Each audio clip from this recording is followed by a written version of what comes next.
कहते हैं कि ब्रह्मा का लिखा कोई टाल नहीं सकता और काल को कोई जीत नहीं सकता। लेकिन ये दोनों बातें महर्षि मार्कंडेय ने गलत सिद्ध करके बताई।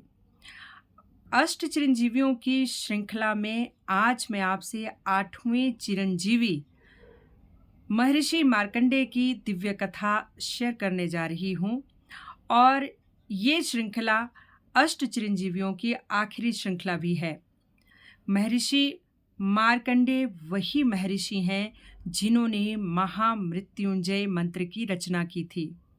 इनके पिता महर्षि मुरकुंडू थे और माता मरुदमती। महर्षि मुरकुंडू और उनकी पत्नी को जब अनेक वर्षों तक संतान नहीं हुई तो वो बहुत दुखी रहने लगे और उन्होंने भगवान भोलेनाथ का संतान प्राप्ति के लिए जप तप और आराधना करने की ठान ली।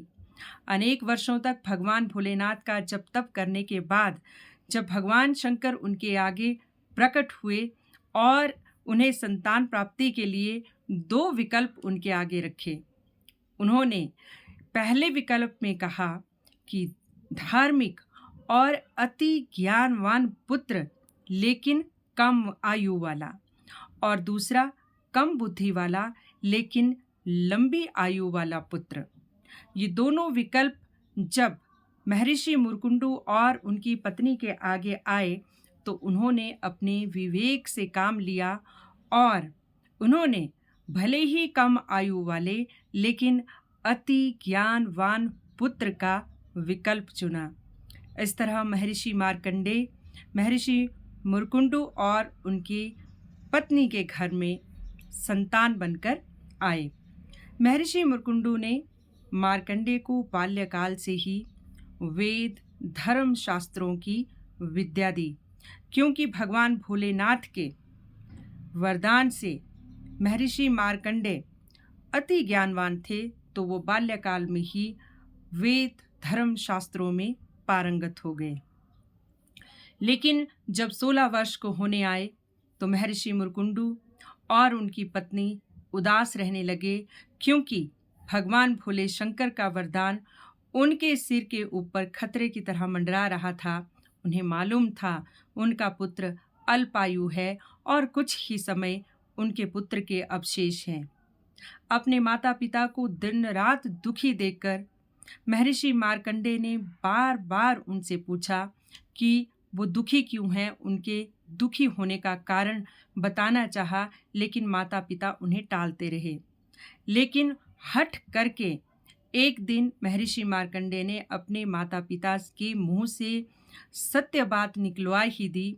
तब जाके उन्हें पता चला कि उनका जन्म भगवान भोलेनाथ के वरदान से हुआ है और वो अल्पायु हैं इसी वजह से, और यही उनके माता पिता के दुख का कारण है। अपनी अल्पायु होने की बात सुनकर महर्षि मार्कंडेय जरा भी विचलित नहीं हुए, लेकिन इस बात से वो जरूर दुखी हुए कि उनके माता पिता केवल मात्र उनके अल्पायु होने के कारण इतने ज्यादा शोक संतप्त हैं। तो वो अपने माता पिता को शोक संतप्त अवस्था में नहीं देखना चाहते थे, मातृ पितृभक्त थे। तो उन्होंने अपने पिता से युक्ति पूछी कि पिताजी, आपका शोक मैं किस तरह से दूर करूं, आप मुझे बताएं। तो महर्षि मुरकुंडू ने कहा कि क्योंकि तुम्हें भोलेनाथ के वरदान से पैदा हुए हो और अल्पायु भी तुम्हें उन्हीं की वजह से है, इसी वरदान में इसी की वजह से है, तो भगवान भोलेनाथ ही तुम्हारी मृत्यु को टाल सकते हैं, वही तुम्हारा जीवन जो है वो दीर्घ कर सकते हैं, बड़ा कर सकते हैं, लंबा कर सकते हैं। तो इसके साथ ये सुनने के बाद महर्षि मार्कंडेय ने महामृत्युंजय मंत्र की रचना की और सारे कार्य छोड़कर जीवन के जो शेष भाग था, जो शेष जीवन उनका था, वे भोलेनाथ की आराधना में बैठ गए। वो एक शिवलिंग के पास महामृत्युंजय मंत्र का जाप करना उन्होंने शुरू कर दिया। वो दिन रात महामृत्युंजय मंत्र का जाप करते रहे शिवलिंग के आगे। लेकिन नियत समय पर जब उनका जीवन काल पूरा हो गया तो यमदूत उनको लेने के लिए आ पहुंचे। लेकिन यमदूत क्या देखते हैं कि वो मार्कंडे जी को छू भी नहीं पा रहे हैं। बहुत कोशिश करने के बाद वो उनके प्राण नहीं हर पाए, तो वो वापस लौट गए और अब यमराज जी को मार्कंडे के प्राण हरने के लिए आना पड़ा। लेकिन यमराज भी मार्कंडे को छू नहीं पा रहे थे, तो क्रोधित होकर उन्होंने यमपाश मार्कंडे के ऊपर फेंका। लेकिन नीति को कुछ और ही होना था। तो जो यमपाश है वो मार्कंडे को छोड़कर शिवलिंग के ऊपर गिर पड़ा। मार्कंडे जी ने जैसे ही यमराज को देखा था कि वो उनके प्राण हरने के लिए आए हैं, उन्होंने शिवलिंग का आलिंगन जो कर लिया था और शिवलिंग को उन्होंने अपनी बाजुओं में बंद कर लिया, जकड़ लिया और पूरे जोर लगा कर वो शिवलिंग के साथ चिपके रहे। इधर जैसे ही यमपाश शिवलिंग के ऊपर पड़ा तो एकदम भगवान भोलेनाथ रुद्र रूप में वहां प्रकट हो गए। यमराज का यह आक्रामक रूप एक ऐसे बालक पर जो उनकी तपस्या कर रहा था, मंत्र जाप कर रहा था, उनको अच्छा नहीं लगा। उन्होंने यमराज को वहां से वापस लौटने के लिए कहा। लेकिन यमराज ने भोलेनाथ से कहा कि भोलेनाथ, ये तो नियति का विधान है, विधि का विधान है, और इसको अल्पायु का वरदान भी तो आप ही से मिला है। अब आप मुझे कृपया मेरा कार्य करने दीजिए।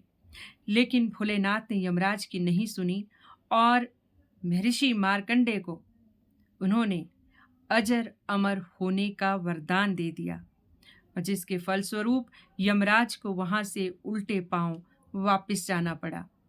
तो महामृत्युंजय का मंत्र जप के महर्षि मार्कंडे ने भगवान भोलेनाथ को इतना प्रसन्न कर दिया कि उन्होंने उन्हें चिरंजीवी होने का वरदान दे दिया। चिरंजीवी होने का वरदान लेके वो अपने माता पिता के पास लौटे, अपनी कथा सुनाई, तो वो अपने पुत्र से बहुत प्रसन्न हुए। और इस तरह महर्षि मार्कंडेय आज भी इस धरती पर जीवित माने जाते हैं।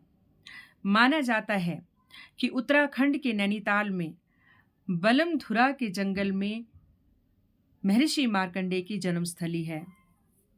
कहते हैं उस जंगल में एक कुंड है 7-8 फीट का, जिसमें हमेशा पानी रहता है, पानी से भरा रहता है, और वो कुंड आज तक नहीं सूखा। उसी के पास एक पीपल का वृक्ष है जिसके नीचे पाषाण मूर्ति है महर्षि मार्कंडेय की, जिसकी लोग पूजा अर्चना करते हैं लंबी आयु पाने के लिए। दोस्तों, महामृत्युंजय का मंत्र अपने आप में एक बहुत शक्तिशाली मंत्र है। महामृत्युंजय यानी कि मृत्यु को जीतने वाला, अकाल मृत्यु को टालने वाला, और ये जीवन में सकारात्मकता भरता है।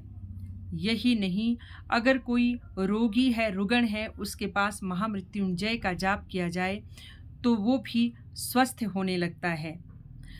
बस करना इतना होता है कि हम जो भी कार्य करें, जो आध्यात्मिकता से हम जो कार्य करते हैं, उसे पूरे विश्वास के साथ करें, प्रेम के साथ करें, श्रद्धा भाव के साथ करें, क्योंकि ईश्वर दिखावे के भूखे नहीं हैं, कर्मकांड के भूखे नहीं हैं, वो सिर्फ प्रेम और विश्वास के भूखे हैं।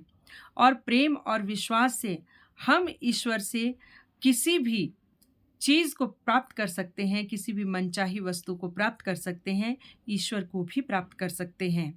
यह हमारी इच्छा शक्ति के ऊपर निर्भर करता है। कहते हैं कि महर्षि मार्कंडेय के बाद आदि शंकराचार्य जी को भी महामृत्युंजय के मंत्र से ही, उसके उच्चारण से ही नया जीवन मिला था, जीवन दान मिला था। तो इस तरह से मृत्युंजय मंत्र का आपने देखा कि बहुत ही ज़्यादा इसकी महिमा है। तो महर्षि मार्कंडेय की इसी कथा के साथ अष्ट चिरंजीवी की यह श्रृंखला का आज यहीं पर समापन होता है। आशा करती हूँ कि आपको अष्ट चिरंजीवियों की ये दिव्य कथाएं बहुत अच्छी लगी होंगी और कुछ न कुछ आपने इससे कुछ न कुछ सीखा ही होगा। जैसे कि महर्षि मार्कंडेय जी से हम ये सीख ले सकते हैं कि कैसी भी स्थिति हमारे जीवन में सामने आ जाए, जैसे कि उन्हें पता लगा कि वो अल्पायु हैं, तो भी वो विचलित नहीं हुए। तो हमें विचलित नहीं होना चाहिए और उस विपत्ति से, उस दुविधा से निकलने का बड़े आराम के साथ, शांति के साथ राह निकालनी चाहिए, रास्ता निकालना चाहिए।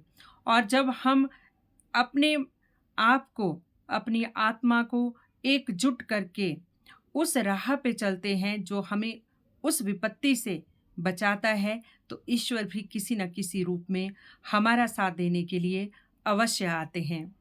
इसी के साथ आज की इतनी ही बात। जय हिंद, जय सनातन, जय श्री राम।